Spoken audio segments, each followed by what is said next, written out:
Another day, another fun Padres trade discussion room where we got to talk about Korey Lee from the White Sox, the latest guy being targeted in MLB Insider Reports.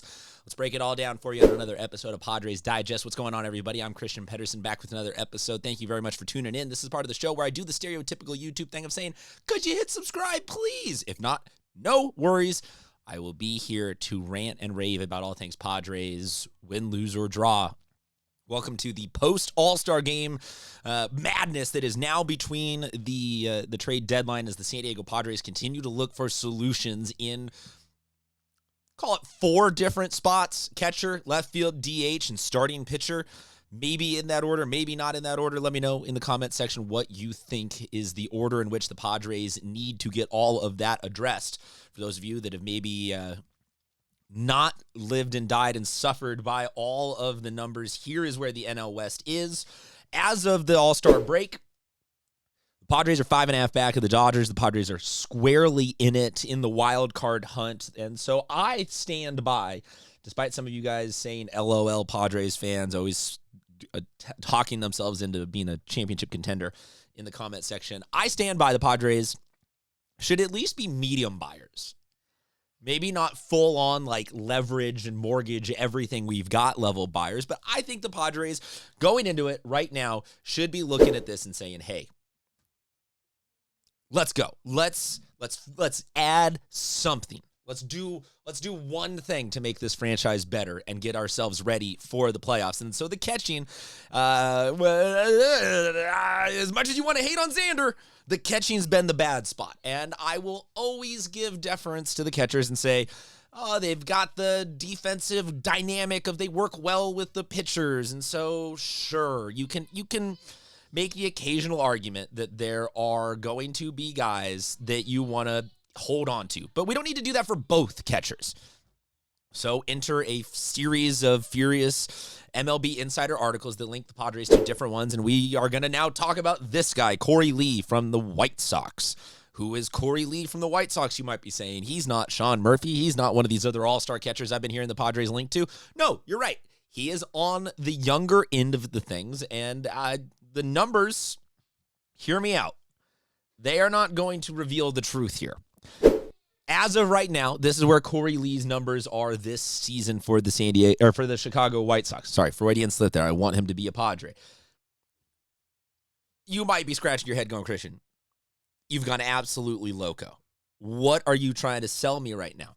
A, this is better than anything we've got at the catchy position, so this would technically, even as is, be an upgrade. He has missed large chunks of the season with some injury time. He has bounced between the major leagues and the minor leagues doing some rehab assignments. So the numbers don't tell the entire situation here, but Korey Lee is a very good baseball player. He is a young catcher. He is somebody who, if you look at everything that we have got for Korey Lee long-term here, I'll show you I like going from stats to contract stats. He's 26 right now. He has very little major league service, and so is still pre-arbitrary. Like, this is a team control guy. This is someone who's not fully a prospect or a project, but somebody who is starting to still blossom into what could potentially be their major league selves. Now, I know we have Ethan Salas, and some of you out there are Ethan Salas truthers, and you're like, no, that guy's the future. But I will say this, that Ethan Salas is not a major leaguer yet. So as far as trades go, as long as we're not trading Salas for Lee, talking about all the other hypothetical scenarios, we are talking about picking up a younger catcher who at 26 this year, going into 27 next year, under some team control, could potentially be not a veteran bridge quarterback, but a guy that could, the way that maybe you want to have like a quarterback room in a football team where you have a couple of different dudes capable of calling all the signals. This could be something where we trade away a piece or two now where it's like, I hate to see you go. But the now is we get a better catcher, someone who can hit a little bit more, someone who's good with the defensive side, there's not a complete fall off there, but also somebody who can come along and be a guy that at a 7-year gap between him and Ethan Salas, age-wise, is maturing into his own while Salas is blooming and could be a really good dynamic 1-2 combo for a couple of years until Salas takes over full time. That being said, what is the trade potential? This is a guy who is under longer term control. So, maybe I'll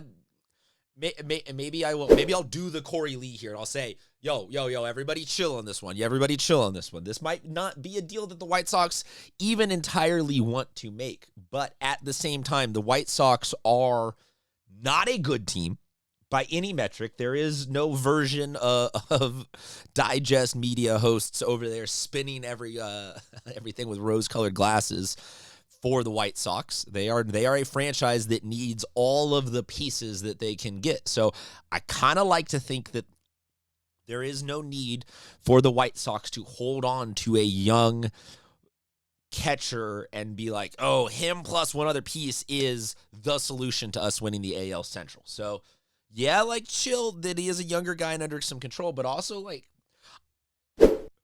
I can be very much talked into, instead of going after $15 million for Sean Murphy or something like that big, doing an incremental step up, a kid that's going to hit 265, 250 is where we are actually at right now for Korey Lee. I'll remind you again, the 7 hits.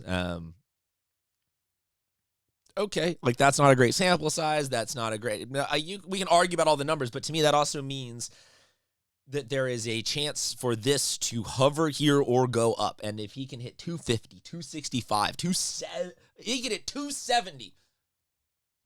That, to me, is the stars all aligning and eliminates the simply black hole that the catching position has been at the offensive end for the Padres. And if you have one that's no longer just an automatic out, whether or not it's someone that's going to hit 15, 20, 30 home runs and bring in all these runs, but if it's just somebody that's not a true zero of there's just an out right there, and maybe even 2 outs if he grounds into a double play.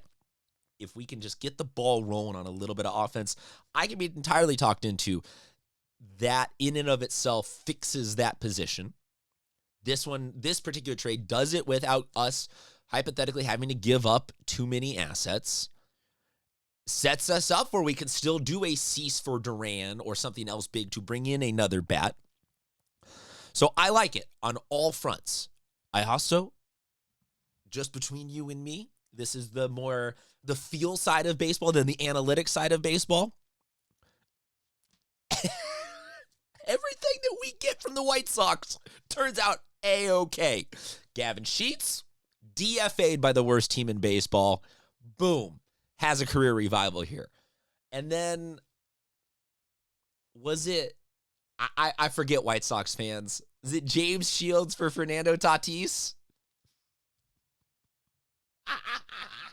Sorry, I just always still get it. That no matter how bad the season goes, that just always gives me a chuckle that we once did that deal. So, not that Korey Lee is going to turn into a future all-star, but maybe third time's the charm. We pick up a guy, he has a little career boost, and like I said, we can get him for not a huge amount of the future of the Padres. Let me know, though, what you think about all of this. There's a bunch of different catching options that are popped up what the Padres are linked to. AJ Preller plays it very close to the vest, so despite what insiders are saying, a lot of this is just between us fans having some fun on YouTube. So drop a comment.